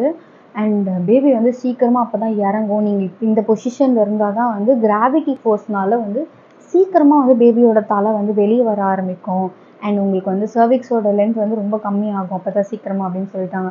பட் என்னால் ஃபஸ்ட்டு ஒரு 5 minutes அப்படி இருக்க முடியல, சுத்தமாக முடியல. எனர்ஜி லாஸ் ஆகுது. அண்ட் இதுக்கப்புறம் வந்து பெயின் வந்து இப்போவே எனக்கு வந்து ஆக்டிவ் லேபர் வந்து ஸ்டார்ட் ஆகிடுச்சு. அது கரெக்டானு தெரியல எனக்கு, அது ஆக்டிவ் லேபர் தான். பட் பெயின்ஃபுல்லாக இருந்து ரொம்ப பெயின்ஃபுல்லாக இருந்துச்சு. ஃபஸ்ட்டு வந்துட்டு இந்த 3:30க்கு எனக்கு இன்டியூஸ் பண்ணதுலேருந்து ஒரு 8:30 வரைக்கும் வந்து ஆக்டிவ் லேபர் கிடையாது, ஒரு இன்ஆக்டிவ் லேபர் அப்படி சொல்லலாம். பட் எப்போ இந்த மெம்பரேன் ரப்சர் பண்ணாங்களோ அப்போத்துலேருந்து ஆக்டிவ் லேபராக நான் கன்சிடர் பண்ணிக்கிறேன். இது ஆமாவோ இல்லையோ. பொதுவாக என்ன சொல்லுவாங்கன்னா ஆக்டிவ் லேபர்னா ஒரு 5 சென்டிமீட்டர் டைலேட் ஆனதுக்கப்புறம் தான் வந்து ஆக்டிவ் லேபர் அப்படின்னு சொல்லுவாங்க. எனக்கு 5 சென்டிமீட்டர் ஆச்சா இல்லையான்னா எனக்கு அப்போ தெரியல. பட் வந்து அவ்வளோ பெயின்ஃபுல்லாக இருந்துச்சு. அண்ட் முட்டி போட்டுட்டு அது நிற்க முடியல, ஒரு மாதிரி நடுங்க ஆரம்பிச்சிருச்சு கால் கையெல்லாம். இன்னொன்று நம்மளோட பெயின்னால் வந்துட்டு எனக்கு ரொம்ப அழுக வருது, மயக்கம் வருது, டயர்டாகுது, இப்படிலாம் இருக்கேன் நான். ஸோ தண்ணி குடிச்சிக்கிட்டே இருந்தேன் நான். அந்த நார்மல் டெலிவரி ஆகணும், இது மட்டும் மைண்டில் ஓடிட்டே இருக்கு. அதனால வந்துட்டு பேர் பண்ணிக்கலாம் அப்படின்னு சொல்லிட்டு பார்த்துட்டே இருக்கேன். அண்ட் நான் எனக்கு பின்னாடி தான் வந்து இந்த மானிட்டர் வச்சுருக்காங்க, என்னோட பிபி அப்புறம் வந்து பேபியோட ஹார்ட் பீட் இதெல்லாம் பார்க்குற மானிட்டர் வச்சுருக்காங்க. ஸோ அதை வேறு நான் பார்த்துட்டே இருக்கேன். சம்டைம்ஸ் வந்து இந்த கான்ட்ராக்ஷன் ஸ்ட்ராங்காக அந்த பெயின் வரும்போது பேபியோட அப்போ நான் வந்து அழுதேன் இல்லை பயந்தேன்னா வந்துட்டு பேபியோட ஹார்ட் பீட் வந்து கம்மியாகுது. இதை வேற நான் நோட் பண்ணிகிட்டே இருந்தேன்னா அது எனக்கு இன்னும் வந்து ஸ்ட்ரெஸ் ஆக ஆரம்பிச்சிருச்சு. ஸோ நான் வந்து ரிலாக்ஸ்டாக இருக்கணும் அப்படின்றது மைண்டில் திருப்பி ஓடிக்கிட்டே இருந்துச்சு. நம்ம இப்போ சப்போஸ் ஏதாவது ஆயிடுச்சு, பேபியோட ஹார்ட் பீட் ட்ராப் ஆகுது இல்லை என்னோட பிபி ரைஸ் ஆகுது அப்படின்னா எமர்ஜென்சி சி செக்ஷனுக்கு மாற்றிடுவாங்க. ஸோ அது நடக்கக்கூடாது. அதனால் நான் வந்து ரிலாக்ஸாக இருக்கணும் எவ்வளோ பெயின் வந்தாலும். இது மைண்டில் ஓடிட்டே இருந்துச்சு. ஆனால் முடியல. அது நம்ம என்ன தான் வந்து நினச்சாலும் வந்து பயங்கர பெயின்ஃபுல்லாக இருக்குது. எனர்ஜி சுத்தமாக இல்லை. நம்ம என்ன தான் தண்ணி குடித்தாலும் வந்துட்டு அந்த எனர்ஜிங்கிறது அங்கே சுத்தமாக இல்லை. என்னோட கூட இருந்த நர்ஸ்லாம் பயங்கரமாக ஹெல்ப் பண்ணாங்க. அவங்களாம் வந்து நீங்கள் இது குடிங்க, இது நான் உங்களுக்கு இளநீ ஆர்டர் பண்ணுறேன் அப்படிலாம் சொல்லிகிட்டே இருந்தாங்க. இப்படியே போயிட்டு இருந்தது. டாக்டர் வந்து கொஞ்ச நேரத்தில் வந்து எல்லா பேஷண்ட்டையும் பார்த்துட்டு திருப்பி என்கிட்ட வந்து எபியூடியூரல் எடுத்துக்கிறீங்களா அப்படின்னு கேட்டாங்க. எனக்கு என்னென்னா எபியூடியூரல் எடுக்க வேண்டாம் அப்படின்றது. நான் சி செக்ஷனும் போகக்கூடாது, எபியூடியூரலும் எடுக்கக்கூடாது அப்படின்றது மைண்டில் ஃபிக்ஸாக இருந்தேன். எபியூடியூரல் வந்து எடுக்கக்கூடாதுன்னு எந்த இதுவும் இல்லை, எடுத்துக்கலாம் ஆக்சுவலாக. அதனால பேக் பெயின் வரும் அப்படிலாம் சொன்னாங்க. அப்போலாம் ஆக்சுவலாக எதுவுமே கிடையாது, அது எல்லாமே மித்து தான். எபியூடியூரல் வந்து தாராளமாக எடுத்துக்கலாம். எனக்கு என்னென்னா எபியூடியூரல் ஒன்று செலவாகும், ஆமாம், அதுவே வந்து ஒரு காஸ்ட்லியான இன்ஜெக்ஷன். இன்னொன்று அது வேற பேக்கில் போடுவாங்க, முதுகில் போடுவாங்க. அதுக்கு வேற நான் ஒரு பெயின் கோத்ரூ பண்ணணும், தேவையில்லை அப்படின்றது தான் மைண்டில் ஓடிட்டு இருந்துச்சு. ஸோ இப்படியெல்லாம் நடந்துட்டு இருந்துச்சு. அதுக்கப்புறம் டாக்டர் வந்து கேட்கும்போது இல்லை வேண்டாம் அப்படின்னு சொல்லிட்டேன். ஏன்பா அப்படின்னாங்க. நான் பேடு பார்த்தேன். சரி கொஞ்ச நேரம் பார்க்குறீங்களா, உங்களுக்கு ரொம்ப பெயின் வந்து பேர் பண்ண முடியலன்னா எடுத்துக்கோங்க அப்படின்னு சொன்னாங்க. ஓகே அப்படின்னு. அண்ட் எபியூடியூரல் எடுக்கிறதுக்குமே ஒரு கண்டிஷன் என்னென்னா 5 சென்டிமீட்டர் டைலேட் ஆகிறதுக்கு முன்னாடி, அதாவது 4 இல்லை 3 சென்டிமீட்டர்லேயே நம்ம எபியூடியூரல் எடுத்துடணும். 6 எல்லாம் போயிடுச்சுன்னா எடுக்கக்கூடாது. ஏன்னா எபியூடியூரல் போட்டால் கொஞ்சம் மயக்கம் வர மாதிரி இருக்கும், எனர்ஜி லாஸ் ஆகும். ஸோ நமக்கு கடைசி ஸ்டேஜில் புஷ் பண்ணுறது கஷ்டமாக இருக்கும். இதெல்லாம் எனக்கு எப்படி தெரியும்னா, நான் பண்ண ஹாஸ்பிட்டல்லையே வந்து எனக்கு கொஞ்சம் கிளாஸஸ்லாம் எடுத்தாங்க. ஸோ அப்போ வந்து எனக்கு இதெல்லாம் சொன்னாங்க, எபியூடியூரல் எடுக்கிறதுனா இந்த இதுக்குள்ளே எடுக்கணும், டைம் ஃப்ரேம்குள்ளே எடுக்கணும் அப்படின்னு. ஸோ அதனால் நான் வேணான்னு வேறு சொல்லிட்டேன். எனக்கு பக்கத்தில் ஒருத்தவங்க இருந்தாங்க இல்லையா, அவங்க வந்து எபியூடியூரல் எடுத்தாங்க. ஓகே, ஃபஸ்ட்டே வாங்கிட்டாங்க அவங்க. ஃபஸ்ட்டே பெயின் பேர் பண்ண முடியலன்னு சொல்லி வாங்கிட்டாங்களா, ஐயோ இன்னும் அவங்களுக்கு எக்ஸ்பீரியன்ஸ் அவங்களே எடுத்துட்டாங்களே அப்படின்னு தோணுச்சு. அண்ட் அவங்களுக்கு வந்து எபியூடியூரல் வரத்துக்கே வந்து அவ்வளோ நேரம் ஆச்சு. அதுக்குள்ளேயே அவங்க இன்னும் 2 சென்டிமீட்டர் டைலேட் ஆகிருப்பாங்க போல இருக்குது. அவ்வளோ டைம் எடுத்துச்சு. கன்சர்ன் ஃபார்ம்லலாம் சைன் வாங்கிட்டு எடுக்கிறாங்க. அண்ட் அவர் வந்து அந்த அனஸ்தீஷியன் வந்துட்டு எபியூடியூரல் போடும்போது வேறு அவங்க அவ்வளோ கத்துனாங்க. அப்போ தான் தோணுச்சு, ஐயோ வேணாண்டா சாமி, எவ்வளோ பெயின் வந்தாலும் பரவாயில்ல, 2 டியூலாம் வந்து மேனேஜ் பண்ண முடியாது அப்படின்னு தோணுச்சு. பட் எபியூடியூரல் போட்டதுனால அவங்களுக்கு மேனேஜபிளாக இருந்துச்சுன்னு நினைக்கிறேன். இஃப் யூ வாண்ட், நீங்கள் கண்ணை மூடிட்டு ஃபஸ்ட்டே ஓகே சொல்லிவிடுங்க. அப்புறம் லேட்டாக போனால் அது போட முடியாது, நம்ம பெயின் பேர் பண்ணி தான் ஆகணும். என்ன நடந்துச்சு அப்படின்றத சொல்கிறேன். அதுக்கப்புறம் வந்துட்டு ஒரு 10:30 அந்த மாதிரி இருக்கும். அகெயின் வந்து டாக்டர் வந்து செக் பண்ணாங்க. அவங்க வந்து ஒரு அசிஸ்டன்ட் டாக்டர், என்னோடய டாக்டரோட அசிஸ்டன்ட். அவங்க வந்து செக் பண்ணும்போது என்ன சொன்னாங்கன்னா, உங்களுக்கு வந்து 7 சென்டிமீட்டர் வந்து டைலேட் ஆகிடுச்சு அப்படின்னு சொன்னாங்க. அதனால ஹவு குவிக், ஏன்னா டாக்டர் வந்து 8:30க்கோ என்னமோ தான் போட்டாங்க. அவங்க செக்கப்லாம் முடிச்சுட்டு வந்து திருப்பி என்னை பார்க்கும்போது 9:30 ஆகிடுச்சு. திருப்பி ஒரு 1 hour 10:30க்கே வந்து 7 சென்டிமீட்டரா அப்படின்னு சொல்லிட்டு எனக்கே ரொம்ப ஆச்சரியமாக இருந்துச்சு. அப்புறம் என்ன சொல்லிட்டாங்க, இன்னொரு டாக்டர்லாம் வந்து என்னை வந்து உடனே லேபர் வார்டுக்கு ஷிஃப்ட் பண்ணணும் அப்படின்னு சொல்லிட்டாங்க, ஆப்ரேஷன் தேட்டருக்கு. அப்போ தான் வந்து அங்கே, ஏன்னா சும்மா இப்போ இருக்கிற பேபி டெலிவரி பண்ணும்போது எல்லாரையும் தனித்தனி ரூமில் வச்சு டெலிவரி பார்க்குறாங்க. அதுக்கு முன்னாடி வேறு ரூமில் இருந்தோம், 2 பேர் இருந்தோம் இல்லையா, அந்த ரூமில் வச்சு டெலிவரி பார்க்க மாட்டாங்க. ஸோ என்னை வந்து லேபர் வார்டுக்கு ஷிஃப்ட் பண்ணணும் அப்படின்னு சொல்லிட்டாங்க. அப்போ தான் வந்துட்டு என்னோட நர்ஸ்லாம் வந்து செம்மையாக கோஆப்ரேட் பண்ணீங்க நீங்கள். இப்போ இன்ஜெக்ஷன் கூட வேணாம்னு சொல்லிட்டீங்க, பெயின் கில்லர் கூட. அண்ட் ரொம்ப நல்லா கோஆப்ரேட் பண்ணீங்க அப்படி இப்படின்னு சொல்லி என்னை வந்து என்கரேஜ் பண்ணி மோட்டிவேட்லாம் பண்ணி இளநீலாம் வாங்கி கொடுத்தாங்க. எனக்கு வந்து அவங்க அப்படிலாம் சொன்னோன்னே பயங்கர மோட்டிவேட் ஆகிட்டேன் நான். ஓகே செம்ம, நம்மளால் முடியும், 7 சென்டிமீட்டர் அதுக்குள்ளே ஆயிடுச்சு, இன்னும் 3 சென்டிமீட்டர் தான் அப்படின்னு சொல்லிட்டு லேபர் வார்டுக்கு மூவ் பண்ணிட்டாங்க. மூவ் பண்ணிவிட்டு கொஞ்ச நேரம் வந்து ஸ்குவாட் பண்ண சொன்னாங்க. அப்போ வந்து ஸ்குவாட் பண்ண சொன்னாங்க. அட பாவிங்களான்னு தான் இருந்துச்சு. எனக்கு சுத்தமாக என்னால் முடியல. எனக்கு ஸ்குவாட் பண்ணும்போது ஒரு மாதிரி ஒரு ப்ரெஷர், அதை எப்படி எக்ஸ்பிளைன் பண்ண தெரியல, ப்ரெஷர் பேபி என்னமோ வெளியே வந்துடுற மாதிரி ஒரு ப்ரெஷர் இருந்துகிட்டே இருந்துச்சு. அப்படி இருக்கான்னு கேட்டாங்க. ஆமாம் அப்படி தான் இருக்குன்னா, அப்போ ஓகே பண்ணுங்கன்னு சொல்லிட்டு ஒரு 10 ஸ்குவாட் போடுங்க, அப்புறம் 20 ஸ்குவாட் போடுங்க, இல்லை பண்ணிட்டு இருக்காங்க. பண்ணி முடிச்சுட்டு மறுபடியும் என்னோட டாக்டர் வந்து செக் பண்ணாங்க. யார் சொன்னது உங்களுக்கு 7 சென்டிமீட்டர் டைலேட் ஆயிடுச்சுன்னு? ஷீஸ் ஒன்லி 3 அப்படின்றாங்க. எனக்கு வந்துச்சு ஒரு கோவம். அட பாவீங்களா அப்படின்னு தான் இருந்துச்சு. என்னால் அதை அக்செப்டே பண்ணிக்க முடியல. ஒரு 7 வந்துச்சு, இன்னும் ஒரு 3 சென்டிமீட்டர் தான் அப்படின்னு ஒரு மைண்ட் செட்டில் இருந்தேன் நான். பட் திருப்பியும் அகைன் வந்து 3 தான் உங்களுக்கு ஆயிருக்கு அப்படின்னு, இன்னும் 7 சென்டிமீட்டர் நான் டைலேட் பண்ணணும். என்ன பண்ணுறதுன்னே தெரியல எனக்கு சுத்தமாக. எனக்கு அதுவே அழுக வந்துருச்சு. ஐயோ நமக்கு சி செக்ஷன் ஆகிடுமோ, ரொம்ப லேட் ஆகுது அப்படி இப்படின்னு நினச்சிட்டு இருந்தேன். அன்னைக்கு ஹாஸ்பிட்டலில் என் கூட வந்து 5 பேர் வந்து அட்மிட் ஆகிருந்தாங்கன்னு நினைக்கிறேன். என்னோட சேர்த்து 5 பேர் அட்மிட் ஆகிருந்தோம். பட் வந்துட்டு நான் தான் ஃபஸ்ட்டு இந்த மாதிரி டைலேட் ஆகிடுச்சு சீக்கிரம் அப்படின்னு சொல்லிட்டு போய் லேபர் வார்டுக்கு போனேன். பட் திருப்பி என்னை அமுச்சு விட்டுட்டாங்களா. அகெயின் அதுக்கப்புறம் தான் எனக்கு பெயின் வந்து சுத்தமாக தாங்க முடியல. சுத்தமாக வந்து இந்த நார்மல் டெலிவரி ஆகணும் அந்த மாதிரி எதுவுமே வந்து மைண்டில் ஓடலை. இது எப்படா முடியுன்ற மாதிரி ஆயிடுச்சு. அவ்வளோ பெயின்ஃபுல்லாக இருந்துச்சு. ஒரு கட்டத்துக்கு மேலே எனக்கு வந்து கான்ஷியஸே இல்லாத மாதிரி இருந்துச்சு. கூட எல்லாம் நடக்கிறதெல்லாம் தெரியுது எல்லாமே, ஆனால் மைண்ட் வேலை செய்யலை, எதுவுமே வேலை செய்யலை. பெயின் வரும்போதெல்லாம் பயங்கரமாக அழுக வந்துட்டே இருக்குது. அண்ட் அந்த பொசிஷனை வேறு அப்படியே மெயின்டைன் பண்ண சொன்னாங்க. அது வேறு சொல்கிறாங்க. என்னால் சுத்தமாக முடியல. அப்புறம் மறுபடியும் ஒரு இளநீ வாங்கி தரேன்னு அந்த நர்ஸ்லாம் வந்துட்டு, ஆனால் கூட இருந்த நர்ஸ் எல்லாருமே அவ்வளோ சூப்பராக சப்போர்ட் பண்ணாங்க. அந்த ஒரு நர்ஸ் என்னை மோட்டிவேட் பண்ணிகிட்டே இருந்தாங்க. நீங்கள் அவ்வளோ கோஆப்ரேட்டிவாக இருந்தீங்க, சீக்கிரம் ஆகிடும் உங்களுக்குன்னு. அதை தான் முன்னாடியே சொன்னீங்க ஆனால் ஆகலை அப்படின்னு சொல்லிட்டு அது ஒரு கடுப்புலேயே நான் வந்து இருந்தேன். அந்த கடுப்பு அண்ட் பயம் எல்லாம் சேர்ந்து இருந்துச்சு. இன்னும் எவ்வளோ நேரம் இதை மேனேஜ் பண்ண போகிறோம் அப்படின்னு. அதுக்கப்புறம் என் கூட அட்மிட் ஆகிருந்த எல்லாருக்கும் பேபி டெலிவரி ஆகிடுச்சு. எனக்கு மட்டும் ஆகவே இல்லை. எனக்கு அதுவே ஒரு மாதிரி ஆகிடுச்சு. ஐயோ இன்னும் ஆகலையே அப்படின்னு. இதெல்லாம் நடந்து முடிஞ்சு எல்லாருக்கும் டெலிவரி ஆகி முடியறதுக்கே மதியம் ஆயிடுச்சு. 1 ஆயிடுச்சு. ஆனால் எனக்கு வந்து எந்த ஒரு பாசிட்டிவ் சைனுமே இல்லை. எனக்கு ரொம்ப பயமாயிடுச்சு. அப்புறம் மறுபடியும் என் டாக்டர் வந்து செக் பண்ணாங்க. செக் பண்ணும்போது ஒன்லி 5 சென்டிமீட்டர் அப்படின்னாங்க. காலையில் 10:30க்கும் வந்து 3 சொன்னாங்க. மதியம் 1:30 மணிக்கும் வந்து 5 சொல்கிறாங்க. 2 சென்டிமீட்டர் தான் வந்து எக்ஸ்ட்ரா ஆயிருக்கு. அப்புறம் இன்னொரு டாக்டர் வந்து கேட்கும்போது திருப்பி வந்து கூட்டிகிட்டு வந்துடாதீங்க, வந்து ஃபுல்லாக டைலேட் ஆனதுக்கப்புறம் கூட்டிகிட்டு வாங்க அப்படின்னு. இல்லை அவங்களுக்கு ஆக்சுவலாக 4 தான் ஆயிருக்கு, நானாக வந்து கொஞ்சம் புஷ் பண்ணுறதுனால அது 5 மாதிரி தெரியுது அப்படின்னு சொன்னாங்க. அப்போ 5 கூட ஆகலை அப்படின்றத தான் அவங்க அப்படி சொன்னாங்க. 4 தான் ஆயிருக்கணுமோன்னு எனக்கு இன்னும் கடுப்பாயிடுச்சு. இது வந்து பாசிட்டிவாக முடியாது போல இருக்குது, சி செக்ஷன் போயிடுவோம் போல இருக்குது அப்படின்னு வேறு தோணுச்சு.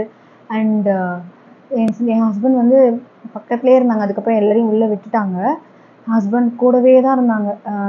உனக்கு முடியலன்னா சொல்லு, நம்ம சி செக்ஷன் போயிடுவோம் அப்படி இப்படின்னாங்க. அப்புறம் இல்லை வேணாம், ஓகே தான், என்னால் மேனேஜ் பண்ணுறேன், முடியல பட் வேறு வழி இல்லாமல் பரவாயில்ல. ஏன்னா எனக்கு சி செக்ஷன்னா வந்துட்டு அந்த ஹீலிங் டைம் கொஞ்சம் அதிகமாக எடுக்கும் ஒன்று. அண்ட் பேபியோட ஹெல்த்தில் ஏதாவது வந்துருமோ, நம்மளால் நார்மல் டெலிவரி பண்ண முடியும்னும் போது நம்ம ஏன் சி செக்ஷன் ஆப்ஷன் போகணும். அண்ட் பேபியோட ஹெல்த்துக்கு வந்து சி செக்ஷன் பண்ணால் வேறு ஏதாவது வந்துருமோ, இதெல்லாமும் வந்து மைண்டில் இருக்குது. ஸோ அதனால் வந்துட்டு நான் மேனேஜ் பண்ணுறேன் அப்படின்னு சொல்லிட்டு இருந்தேன். நான் வந்து வழியில் வந்து ஒரு மாதிரி ஆகிட்டேன். சுத்தமாக எனர்ஜியில் மயக்கமே போட்டு விழுந்துரு நிலைமைக்கு தான் இருந்தாங்க. என் ஹஸ்பண்ட் கூட இருந்தவங்க அவங்களே ஒரு மாதிரி ஆகிட்டாங்க. அப்புறம் ஒரு 1:30க்கு 5 சென்டிமீட்டர் டைலேட் ஆகிருந்துச்சு. அப்போ வந்து என் டாக்டர் வந்து கேட்டாங்க, ஏன் மோனிஷா இவ்வளோ சஃபர் பண்ணுறீங்க, நான் வேணால் உங்களுக்கு வந்து பெயின் கில்லர் கொடுக்க சொல்லட்டுமா அப்படின்னா, இல்லை மேம் எபிடியூரல் போட்டால் வந்துட்டு சைடு எஃபெக்ட்ஸ் ஏதாவது வருமா அப்படின்லாம் கேட்குறேன். இல்லை இப்போ எபிடியூரல் போட முடியாது, வேற ஒரு இன்ஜெக்ஷன் தராங்க. இது நார்மல் இன்ஜெக்ஷன் தான், இந்த முதுகில் போடுற மாதிரி இல்லை, நார்மல் பெயின் கில்லர் தான். பெத்துட்டின்னு நினைக்கிறேன். அது வந்து போட்டுக்கிறீங்களா அப்படின்னு கேட்டாங்க. அந்த பெயின் பயங்கரமாக பேர் பண்ண முடியாத ஒரு சுச்சுவேஷன். பெயினை மறந்து நான் ரொம்ப அன்கான்ஷியஸாக ஆகிட்டே இருக்கேன் கொஞ்சம் கொஞ்சமாக. அப்போ வந்து பேபியோட ஹார்ட் பீட் வந்து ட்ராப் ஆகி ரைஸ் ஆகுது, இப்படி இருந்துச்சு. அதனால நான் வந்து அந்த பெயின் கில்லருக்கு ஓகே சொல்லிட்டேன். அட்லீஸ்ட் பெயின் கில்லர் போட்டால் இதுவாவது வந்து ஸ்டெபிலைஸ் ஆகும் அப்படின்னு. ஓகே சொன்னதுக்கப்புறம் ஒரு ரிலீஃப் வந்துச்சு. ஓகே இப்போ கொஞ்சம் பெயின் கம்மியாக இருக்கும் அப்படின்னு சொல்லிட்டு. பட் என்ன ஆயிடுச்சுன்னா, அது சொன்ன மாதிரி எபிடியூரலுக்கு தான் லேட் பண்ணாங்க அப்படின்னு பார்த்தா, இதுக்குமே வந்து கன்சர்ன் ஃபார்மில் சைன் வாங்கி கீழே ஃபார்மசியில் போய் வாங்கிட்டு வரதுக்கு அவ்வளோ லேட் பண்ணாங்க. நான் வந்து ஒரு கட்டத்துக்கு மேலே ப்ளீஸ் சீக்கிரமாக எடுத்துகிட்டு வாங்களேன் அப்படின்ற மாதிரி கேட்க ஆரம்பிச்சிட்டேன் நானே. அப்புறம் ஒரு அவங்க எடுத்துகிட்டு வந்து இன்ஜெக்ஷன் போட்டு உடனே எனக்கு செக் பண்ணும்போது நான் ஆல்மோஸ்ட் 10 சென்டிமீட்டர் டைலேட் ஆகிடுச்சு எனக்கு. இதுக்கு நான் அந்த பெயின் கில்லர் எடுக்காமலே இருந்திருக்கலாம் அப்படின்னு அப்போ தான் தோணுச்சு. ஏன்னா அவங்க எடுத்துகிட்டு வந்து போடும்போது 5 சென்டிமீட்டர் வரைக்கும் ரொம்ப லாங் ப்ராசஸ் எடுத்தது. அந்த 5 to 10 வந்து எனக்கு ரொம்ப சீக்கிரமாக ஆயிடுச்சு. அதனால இன்னொரு டாக்டர் தான் வந்து ஆக்சுவலாக அப்புறம் செக் பண்ணாங்க. செக் பண்ணிவிட்டு அவங்களுக்கு டைலேட் ஆகிடுச்சுப்பா, உடனே ஷிஃப்ட் பண்ணுங்க அப்படின்னு சொல்லிட்டாங்க. அப்புறம் எனக்கு மறுபடியும் மாற்றி சொல்கிற மாட்டீங்களே அப்படின்னு தோணுச்சு. அப்புறம் அங்கே போயிட்டு இப்போ ஸ்குவாட் வேறு பண்ண சொல்லுவாங்க அப்படின்றது வேறு மைண்டில் இருந்துச்சு. ஏன்னா ஃபஸ்ட் டைம் நான் 3 சென்டிமீட்டர் டைலேட் ஆகிருக்கும் போதே ஸ்குவாட் பண்ண சொல்லும்போது அவ்வளோ கஷ்டமாக இருந்துச்சு. அண்ட் வந்து நான் ரொம்ப முக்கக்கூடாது அப்படின்னு சொல்லிட்டாங்க. ரொம்ப புஷ் பண்ணால் பேபி வந்து கீழேயே வந்துடும், அதனால் நீங்கள் ஸ்குவாட் வந்து பொறுமையாக பண்ணிவிட்டு ரொம்ப பேபி வெளியே வர மாதிரி ஏதாவது ஒரு கான்ஸ்டன்ட் புஷ் மாதிரி இருக்குன்னா வந்து சொல்லுங்கள், நம்ம வந்து பெட்டில் படுத்துடலாம் அப்படின்னு சொல்லி அப்போவே சொல்லியிருந்தாங்க. அதனால் இப்போ வேறு அதை பண்ண சொல்லுவாங்க. அது நம்மளால் கண்ட்ரோலும் பண்ணாமல் எப்படி பண்ணுறதுனே ஒரு ஐடியாவே இல்லை அப்படின்னு நினச்சிட்டு இருந்தேன். இல்லை இதுக்கப்புறம் ஸ்குவாட்லாம் பண்ண வேணாம் அப்படின்னு. அதுவே எனக்கு ஒரு பெரிய ரிலீஃபாக இருந்தது. காலைல 5:30க்குலாம் பேபி டெலிவரி ஆகிடும்னு நினச்சேன். ஆனால் நான் வந்து ஒரு 1:30க்கு வந்து 1:32க்கு வந்து இந்த மாதிரி ஆயிடுச்சுன்னு சொல்லிட்டு அதுக்கப்புறம் என்னை வந்து லேபர் வார்டுக்கு ஷிஃப்ட் பண்ணி அங்கே போயிட்டு என்னை படுக்க வச்சுருந்தாங்க. என் டாக்டர் வந்து வேறு ஏதோ பேஷண்ட் வேறு பார்த்துட்டு இருந்தாங்க போல். அது அவங்க வரத்துக்கே வந்து கொஞ்சம் டிலே ஆகிடுச்சு. அப்புறம் இந்த புஷ் பண்ணுறது வந்து ஒரு பெரிய ப்ராசஸ்ஸு. புஷ்ஷுன்றாங்க. என்னால் வந்துட்டு அந்த ஃபோர்ஸ் வந்து கரெக்டாக நம்ம வந்து புஷ் பண்ணும்போது நம்மளோட ஸ்ட்ரெயின் ஃபுல்லாக வந்து கழுத்தில் ஷோல்டரில் தான் வருது. பெல்விக் மசில் வந்து புஷ் பண்ண எனக்கு தெரியல. இல்லைப்பா நீங்கள் அப்படி பண்ணக்கூடாது, உங்களோட புஷ் வந்து பெல்விக் ஃப்ளோரில் தான் இருக்கணும், நீங்கள் கழுத்தில் வந்து புஷ் பண்ணுறீங்க, கழுத்தில் வந்து ப்ரெஷர் போடுறீங்க அப்படின்னு சொல்லிகிட்டே இருந்தாங்க. என்னால் ஒன்றுமே தெரியல. அப்புறம் என்னோடய ஹஸ்பண்ட் சொன்னாங்க, நல்லா புஷ் பண்ணு கூடவே இருந்து சொல்லிட்டு இருந்தாங்க. அப்போ தான் வந்துட்டு பேபியோட தலை தெரியுது, நீ புஷ் பண்ணு அப்படின்னு சொல்லிகிட்டே இருந்தாங்க. இதெல்லாம் கேட்குறதுக்கு வந்து அவங்க சொல்கிறதுக்கு அவங்களுக்கு எப்படி இருக்குன்னு தெரியல. ஆனால் என்னால் சுத்தமாக முடியல. ஆல்ரெடி வந்து அந்த இன்ஜெக்ஷன் போட்டது ரொம்ப ட்ரௌஸியாக எனர்ஜியே இல்லாத மாதிரி இருக்குது. அதனால் புஷ் பண்ணுறதுக்கு சுத்தமாக எனர்ஜி இல்லை. அண்ட் அவங்க சொல்கிற மாதிரி என்னோடய ப்ரெஷர் ஃபுல்லாக கழுத்தில் தான் போகுதா அது கூட எனக்கு தெரியல. புஷ் பண்ணுன்னு சொல்லிகிட்டே இருந்தாங்க. ரொம்ப நேரம் புஷ் பண்ணிகிட்டே இருந்தேன். என்ன மனுஷா, என் டாக்டர் ஒரு கட்டத்துக்கு மேலே கடுப்பாகி, காலிலேருந்து நல்லா கோஆப்ரேட் பண்ணிங்கம்மா நீங்கள் தான், ஆனால் இப்போ ஏம்மா புஷ் பண்ணுறதுக்கு இப்படி பண்ணுறீங்க, மற்ற பேஷண்ட்ஸ் எல்லாம் வந்து பயங்கரமாக கோஆப்ரேட் பண்ணீங்க அப்படி இப்படின்னு சொன்னாங்க. இது என்னை மோட்டிவேட் பண்ணுறதுக்கு சொன்னாங்களா, எதுக்கு சொன்னாங்கன்னு சுத்தமாக புரியல. அப்புறமா புஷ் பண்ணி அவங்க கொஞ்சம் டூல்லாம் யூஸ் பண்ணி தான் வந்து புஷ் பண்ணி அதுக்கப்புறம் பேபியை வந்து வெளியே எடுத்தாங்க. அது வந்து எனக்கு வந்து பெயின் கொஞ்சம் கம்மியாக இருந்ததுன்னு சொல்லலாம். ஏன்னா அந்த புஷ் பண்ணும்போது நமக்கு பெயினை விட அந்த ப்ரெஷர் தான் ஜாஸ்தியாக தெரியுது. ஸ்டார்டிங்கில் பெயின் இருக்கும், இந்த ஒரு 6-7க்கு மேலே ப்ரெஷர் தான் ஜாஸ்தியாக இருக்குது அந்த டைலேஷன். அப்போ 6 சென்டிமீட்டர் 7 சென்டிமீட்டர் ஆனதுக்கப்புறமா ஸோ அந்த புஷ் பண்ணி பேபி வெளியே வர வரைக்குமே பெயினை விட அந்த ப்ரெஷர், அந்த பேபி வெளியே வரும்போது அந்த ஸ்டொமக்கில் யுட்ரஸில் இருக்க ப்ரெஷர் தான் வந்து ஜாஸ்தியாக தெரியுது. ஸோ ஆனால் எனக்கு டயர்ட் வேறு, புஷ்ஷும் பண்ண முடியல, ஒன்றுமே நான் வந்து எந்த எஃபர்ட்டும் போட முடியாத நிலமையில இருந்தேன் நான் கடைசியில். அப்புறம் டாக்டர் வந்து எப்படியோ வந்து கொஞ்சம் நான் வந்து புஷ் பண்ணதுக்கப்புறமே பேபி வந்து வெளியே எடுத்துட்டு இப்படி காமிச்சாங்க. எனக்கு வந்து பேபி வெளியே வந்துருச்சு, அதெல்லாம் ஒன்றுமே வந்து அந்த எக்ஸைட்மெண்ட்டு எதுவுமே இல்லை எனக்கு. அப்போது ரொம்ப வந்து ஒரு மாதிரி பிளாங்காக ஏதோ ஒரு அன்கான்ஷியஸ் நிலமையில தான் இருந்தேன் நான். அப்புறமா பேபி வந்த உடனே பாய் பேபி மட்டும் ஓகே பாய் அது மட்டும் மைண்டில் இருந்துச்சு. பேபியை வெளியே கூட்டிகிட்டு போயிட்டாங்க. அதுக்கப்புறம் தான் எனக்கு கொஞ்சமாக பேபியை வெளியே கூட்டிகிட்டு போயிட்டாங்களே என் மேலே கொஞ்சம் ஷோல்டரில் வச்சுட்டு மேலே ஸ்கின்ல வச்சுட்டு அதுக்கப்புறம் பேபியை வெளியே கூட்டிகிட்டு போயிட்டாங்க. கூட்டிகிட்டு போயிட்டு வந்துட்டு பேபியோட வெயிட் சொன்னாங்க 3.35 கேஜி அப்படின்னு. அப்போ தான் என் டாக்டர் சொன்னாங்க, நான் தான் சொன்னல பேபியோட வெயிட் வந்து ஜாஸ்தி கம்மி இல்லை அப்படின்னாங்க.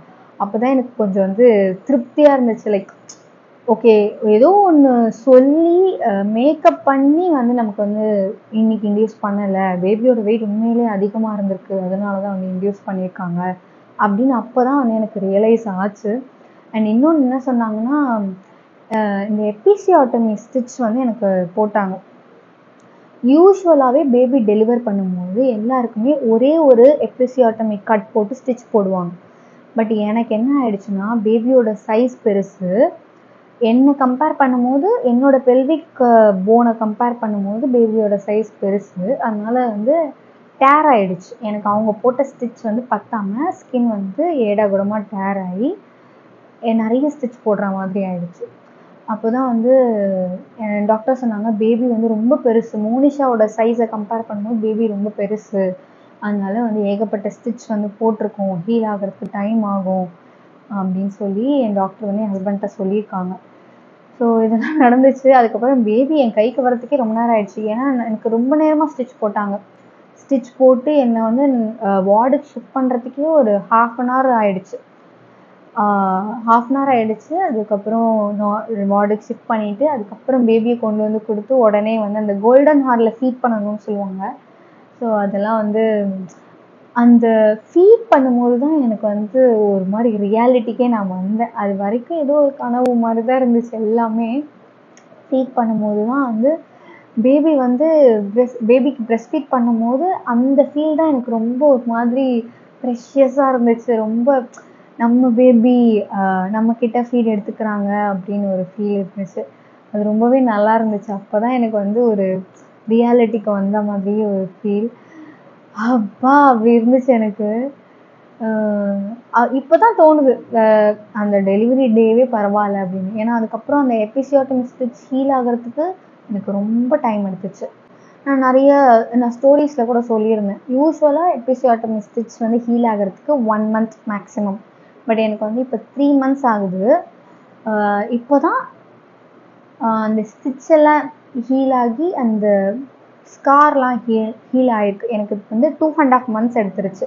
என் டாக்டர் என்ன சொல்லிட்டாங்கன்னா 2 months அப்போ ஒரு செக்கப் போயிருந்தோம், ஹீல் ஆகலை, அப்போது இன்னும் ஒரு 1 month வெயிட் பண்ணுவோம், இல்லை அப்படின்னா அப்போயும் ஹீல் ஆகலை அப்படின்னா மறுபடியும் வந்து ஸ்டிச் போடணும் அப்படின்னு சொல்லிட்டாங்க. இந்த டெலிவரியே பரவாயில்ல, எபிசியாட்டமி ஸ்டிச் தான் ரொம்ப மோசமாக இருந்துச்சு அப்படின்னு நினைக்கிறேன் நான். அது சொல்லும் போது எனக்கு இப்போ டயர்டாக ஆகுது. ஸோ இப்படி தான் வந்து என்னோடய ஜேர்னி இருந்துச்சு அந்த டெலிவரி அப்போது. நான் ஒரே விஷயம் என்ன சொல்லுவேன்னா, நார்மல் டெலிவரிக்கு மைண்ட் செட் தான் முக்கியம். ஏன்னா நான் மைண்டை வந்து செட் பண்ணிவிட்டு என்ன நடந்தாலும் நார்மல் டெலிவரி என்னால் பண்ண முடியும் அப்படின்றது மட்டும் தான் மைண்டில் இருந்துச்சு. அண்ட் ப்ரீதிங் ப்ரீத் அவுட் நான் கண்டினியூஸாக பண்ணிகிட்டே இருந்தேன். ஸோ என்னோடய நர்ஸ்லாம் வந்து சொன்னாங்க, யாருமே பேஷண்ட்ஸ் வந்து ப்ரீதிங் ப்ரீத் அவுட் வந்து ஃபாலோ பண்ணல, நீங்கள் மட்டும்தான் ஃபாலோ பண்ணீங்க அப்படின்னு. மேபி அதனால வந்து என்னோடய மைண்ட் வந்து ரெகுலேட் ஆச்சுன்னு நினைக்கிறேன். ஸோ அதனால வந்து என்னால் முடிஞ்சிச்சுங்க நார்மல் டெலிவரி. ஸோ நீங்கள் யாராவது வந்து இந்த மாதிரி இப்போ டெலிவரிக்கு வந்து வெயிட் பண்ணிகிட்ருக்கீங்க அப்படின்னா மைண்ட் செட் ரொம்ப முக்கியம். நீங்கள் எக்ஸசைஸ் பண்ணுறீங்க அதெல்லாம் வந்து செகண்டரி தான். உங்களோட பெல்விக் ஃப்ளோர் வந்து ஸ்ட்ராங்காக இருக்கா இல்லையா அதெல்லாம் செகண்டரி. பட் மைண்ட் செட் ரொம்பவே முக்கியம். ஏன்னா நான் அதை பார்த்துருக்கேன். நான் கோத்ரூ பண்ணதுனால நான் சொல்கிறேன். உங்களுக்கு வந்து நார்மல் டெலிவரி வந்து பண்ண உங்களால் முடியும், கண்டிப்பாக எல்லாராலையுமே முடியும். எய்தர் காம்ப்ளிகேஷன்ஸ் ஏதாவது வந்துருச்சு அப்படின்னா மட்டும் நீங்கள் சி செக்ஷன் எடுக்கிறதுக்கு வந்து தயங்காதீங்க. ஏன்னா நமக்கு பேபியோட ஹெல்த் தான் முக்கியம் at the end of the day. So baby வந்து நார்மல் டெலிவரி பண்ணால் பேபியோட ஹெல்த்துக்கு ஏதாவது வரும் அப்படின்னா நீங்கள் சி செக்ஷன் தாராளமாக ஆஃப் பண்ணிக்கோங்க. பட் வந்து நம்மளால் நார்மல் டெலிவரி முடியும். அது அவ்வளோ கஷ்டமான ப்ராசஸ் இல்லை அப்படின்றது எப்போ புரியும் அப்படின்னா ப்ரெஸ்ட் ஃபீடிங் அப்போ தான் புரியும், இதுக்கு டெலிவரியே பரவாயில்ல அப்படின்னு. பட் மைண்ட் செட் ரொம்ப ரொம்ப முக்கியம். நான் ஸ்டார்டிங்லேருந்தே மைண்டில் வந்து நார்மல் டெலிவரி அப்படின்றத வச்சுட்டு டே ஒன்லேருந்து நான் நிறைய எக்ஸசைஸ் பண்ணேன், இந்த பெல்விக் ஃப்ளோர் எக்ஸசைசஸ்லாம் பண்ணேன். டாக்டர் கேட்டிங்கனாலே சொல்லுவாங்க. நான் வந்து ஒரு யூடியூப் சேனல் பார்த்து தான் யோகா பண்ணேன். அந்த யூடியூப் சேனலுமே என் டாக்டர் தான் வந்து சஜஸ்ட் பண்ணாங்க அந்த யூடியூப் வீடியோவை. அதை நான் சொல்லலாமான்னு தெரியல, ஏன்னா நான் வீடியோலேயே சொல்லியிருப்பேன். அது என் டாக்டர் எனக்கு சொன்னது, இதை நான் வந்து உங்களுக்கு சொல்ல முடியாது. ஏன்னா உங்கள் டாக்டர் வேறு சஜஸ்ட் பண்ணுவாங்க உங்களோட ஹெல்த் கண்டிஷன்ஸ் கேட்ட மாதிரி. ஸோ உங்களோட டாக்டரோட அட்வைஸ் எடுத்துகிட்டு நீங்கள் எக்ஸசைஸை வந்து ஒரு 5 மந்த்ஸ்லேருந்து ஸ்டார்ட் பண்ணிங்கனாலே போதும். பேபியோட பொசிஷன் வந்து தலைகீழே வந்து செஃபாலிக்னு சொல்லுவாங்க. அந்த பொசிஷன் வந்துருச்சு அப்படின்னாலே வந்து நம்மளால் வந்து நார்மல் டெலிவரி ஈஸியாக பண்ண முடியும். அண்ட் பாசிட்டிவ் மைண்ட் செட் ரொம்ப முக்கியம். நம்மளால் பண்ண முடியும் அப்படிங்கிறது வந்து ரொம்ப முக்கியம். ஒரு சிலர் வந்து பயத்தில் வந்து வேணான்னு சொல்லிடுவாங்க, அப்படிலாம் வந்து கேள்விப்பட்டிருக்கேன். பட் ஸ்டில் கோ த்ரூ பண்ணுறவங்களுக்கு தான் தெரியும் அது. பட் என்னை பொறுத்த வரைக்கும் நார்மல் டெலிவரியோ சி செக்ஷனோ at the end of the day நம்மளோட ஹெல்த், பேபியோட ஹெல்த், இதுதான் வந்து முக்கியம். எதுவாக இருந்தாலும் நமக்கு ஒரு பாசிட்டிவ் பர்த் எக்ஸ்பீரியன்ஸ் இருக்கணும். இதுதான் வந்து நான் கிளாஸ் அட்டென்ட் பண்ணும்போது கற்றுக்கிட்டது. பாசிட்டிவாக இருக்கணும். லைக் வந்துட்டு நமக்கு ஒரு ட்ராமா மாதிரி ஆகிடக்கூடாது. நான் ஒரு சில ஸ்டோரிலாம் கேள்விப்பட்டிருக்கேன். நார்மல் டெலிவரிக்கு ட்ரை பண்ணி ஒரு 10 ஹவர்ஸ்லாம் ட்ரை பண்ணிவிட்டு அதுக்கப்புறம் உடனே சி செக்ஷனுக்கு மூவ் பண்ணுவாங்க. அதெல்லாம் ரொம்ப கஷ்டமாக இருக்கும். ஏன்னா நம்ம நார்மல் டெலிவரியோட பெயினையும் அனுபவிக்கணும், சி செக்ஷனோட பெயினையும் அனுபவிக்கணும். ஸோ அதுக்கு வந்துட்டு இது எவ்வளவோ பரவாயில்ல, நம்ம முன்னாடியே டிசைட் பண்ணிடுறது பரவாயில்ல. ஸோ உங்களால் முடியும் அப்படின்னு நம்பினீங்கன்னா இந்த breath in breathe out exercise கண்டினியூஸாக பண்ணுங்கள். அண்ட் ஸ்டார்டிங் வந்து வாக்கிங் நிறைய போங்க. Walking helps a lot. ஏன்னா பேபியோட பொசிஷன் ஃபிக்ஸ் ஆகிறதுக்கு அதுக்கு வந்து வாக்கிங் நல்லா ஹெல்ப் பண்ணும் அப்படின்னு கேள்விப்பட்டேன். அண்ட் நல்லா ஆக்டிவாக இருங்க, நல்லா ஹைட்ரேட்டடாக இருங்க. இதெல்லாம் நான் வந்து சொல்லணும் அப்படின்னு நினச்சேன். எதுவாக இருந்தாலும் at the end of the day பேபியோட ஹெல்த் தான் ரொம்ப முக்கியம் அப்படின்றதையும் மைண்டில் வச்சுக்கோங்க. ஸோ இதுதான் நான் ஷேர் பண்ணணும் அப்படின்னு நினச்சேன். கதையாக சொல்லும் போது நிறைய இடத்துல வளர்ற மாதிரி தான் இருந்துச்சு. எனக்கு கரெக்டாக கன்வே பண்ணனா எனக்கு தெரியல. இதுதான் வந்து நடந்துச்சு. ஸோ ஒரு கிட்டத்தட்ட ஒரு 3:30க்கு தான் வந்து பேபி டெலிவர் ஆச்சு. 3 o'clock தான் வந்து பேபி டெலிவர் ஆச்சு எனக்கு. ஸோ வெனஸ்டே அட்மிட் ஆன நைட்டு, Thursday 3 o'clock தான் வந்து யாழனை வந்து நாங்கள் பார்த்தோமே. ஸோ இப்படி தான் இருந்துச்சு. ஒரு பயங்கரமான எக்ஸ்பீரியன்ஸ் இது. என்ன ஆச்சுன்னா, ஐயோ நெக்ஸ்ட் பேபிலாம் வேணவே வேணாம் அப்படின்னு சொல்கிற அளவுக்கு வந்துட்டு கோ த்ரூ பண்ணியாச்சு.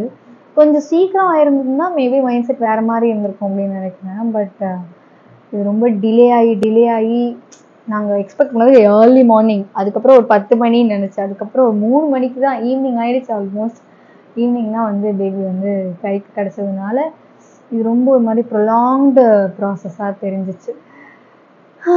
இது சொல்லும் போது பெருமூச்சு வருது. கரெக்டாக கன்வே பண்ணியிருக்கேன்னு நினைக்கிறேன்.